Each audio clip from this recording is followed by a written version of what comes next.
Eu lembro que eu fiz em uma faculdade pública, eu lembro que eu fiquei a 4 pontos de ir para a prova discursiva e foi meu melhor resultado. Eu decidi nem sequer tentar, eu me covardei mesmo. Eu não sei o que passava na minha cabeça quando eu tinha 18 Mas anos. também é moleque ainda também, né? Eu acho que... Você tá saindo da adolescência, cara. foi A gente conturbado, não tem... foi um período conturbado. E aí meu pai morreu, eu tinha 19 anos e... É. Cara, foi um período bastante difícil, velho. Foi pra minha família, foi devastador, assim. Não morreu só meu pai, minha sobrinha também. Minha irmã mais velha, ela engravidou muito jovem. Minha irmã engravidou com 14 anos. Então a gente tinha uma sobrinha, era o xodó da família, né, cara? Era uma princesa. E... Aí eu tinha 19 anos, foi em janeiro, teve um acidente de carro. Morreram os 2. E veio um período muito difícil pra gente. Eu fui fazer a faculdade de engenharia civil e eu fiz 1 ano e meio. Não estava bem emocionalmente, era em outra cidade. Apesar de que eu ia todo fim de semana para minha cidade, eu já namorava com a minha atual esposa, mas emocionalmente eu acho que eu não consegui.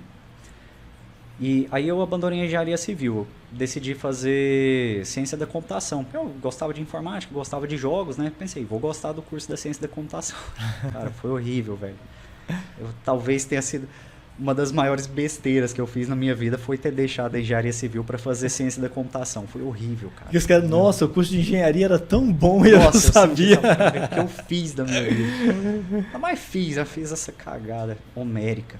Eu detestei o curso, mas já tinha feito a besteira. Aí em algum momento minha mãe me cobrou, né? Falou assim, como é que é? Trabalhar, né, cara? 20 e poucos anos, você já abandonou a segunda faculdade. O mundo tá aí girando, né? Pô, trabalha. Aí beleza, minha mãe me fez arrumar um emprego. Aí comecei a trabalhar e tal. Devia ter uns 20 e pouco, 22 anos mais ou menos. Eu comecei a trabalhar com um amigo meu, inclusive, Luiz Henrique, um abraço aí, um beijo. O cara foi meu irmão mesmo. Ele já era formado em TI. Ele era o responsável pelo TI de uma empresa lá. Conversando com a minha mãe, ele falou, tem uma vaga, fala pra ele lá. Aí eu fiz os testes, fiz a entrevista e tal, fui contratado. E trabalhei lá nessa distribuidora da Ambev por uns 4 anos, mais ou menos, até vir o concurso do Banco do Brasil. Foi um período muito legal, cara. Eu conheci pessoas assim maravilhosas.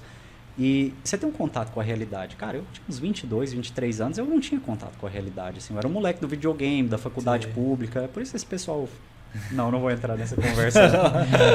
Bom, enfim. E eu tive o contato com a realidade, velho. Eu vi assim, o que é o cara trabalhar o dia inteiro para ganhar um salário mínimo, 1,5 salário, 2. Não era fácil.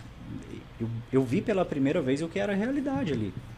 Mas eu achei que foi interessante para você. Vamos dizer que você teve uma certa facilidade anterior, né, em relação aos seus estudos, a sua educação moral, inclusive.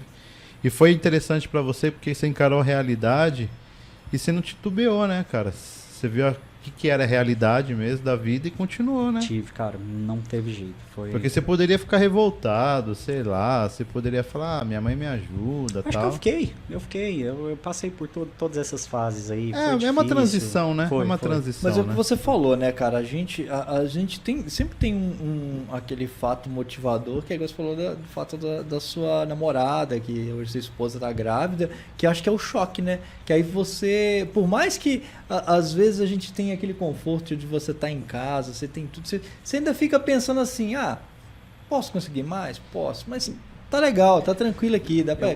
Mas agora, quando você tem... Agora, eu sou responsável por alguém. Isso. Aí E, sabe, eu acho que eu tinha uma coisa assim de vaidade também, sabe? Porque eu acho que as pessoas sempre tiveram expectativas altas comigo. Né? Pô, o moleque é inteligente, ele é nota boa e tal, e cara... E eu me sentia frustrado, assim, eu sabia que eu poderia ter entregado muito mais até então. Eu sabia que eu desperdiçava a minha vida. Eu falei, poxa, cara, será que eu sou tão preguiçoso, assim? Será que eu sou tão um malandro, sabe? Eu me sentia mal, assim. E foi estudar para concurso foi uma oportunidade que eu tive meio que de pagar uma dívida comigo mesmo, sabe? Uma coisa assim de orgulho mesmo, de provar para mim mesmo que eu conseguiria, sabe? Eu me sentia mal porque eu não tinha sequer tentado fazer medicina, cara. Era o meu sonho, mas eu nem tentei. Isso é vergonhoso. Fala a verdade, isso é uma vergonha, cara. Você não correr atrás do seu sonho, isso no mínimo é uma vergonha. E eu me senti envergonhado por isso por muito tempo. Era uma coisa assim que me apequenava. Honestamente, eu me sentia muito diminuído por causa disso. Foi uma coisa que me motivou a estudar. Então, quando eu fiz o Banco do Brasil, eu fiz sim pela necessidade, eu precisava, né? Foi o gatilho da necessidade. Mas quando eu passei, e principalmente, cara, quando eu passei em primeiro, eu falei, eu sou bom para fazer isso aí, eu vou fazer isso aí. E eu já sabia o que eu ia fazer. Então, eu estava começando a graduação, mas eu já sabia o que eu ia fazer. Não sabia que ia demorar tanto, cara. Eu não esperava que eu ia ficar 2 anos e 10 meses, porque como eu já disse, eu sempre estava passando perto.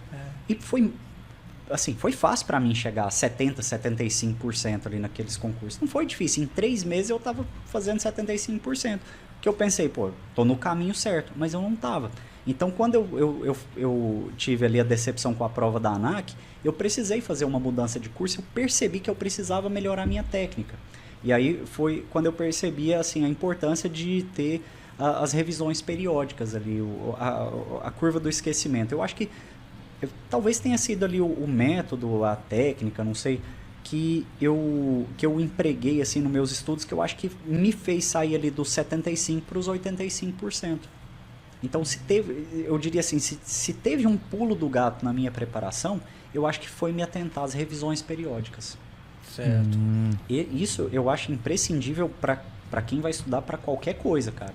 Né? Aquele método de você revisar no dia seguinte, 3 ou 5 dias depois, aí eu estruturava de acordo com a matéria, de acordo com o tipo de conteúdo.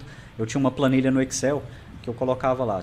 Então, se eu estudei direito administrativo, aí o que eu estudei em um dia, eu revisava no outro. Então, mais ou menos assim, 1 hora de estudo, a minha revisão era mais ou menos entre 5 e 10 minutos.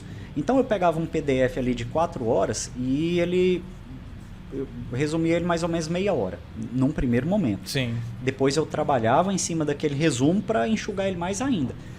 No final da minha preparação, eu estava fazendo muita questão no TEC Concursos. Então, como que era o meu estudo de uma determinada disciplina no final da minha preparação? Eu via direito administrativo em mais ou menos 5 horas, que era o resumo do resumo, era o negócio mesmo. Eu tinha alguns mapas mentais em direito administrativo e ia para a questão.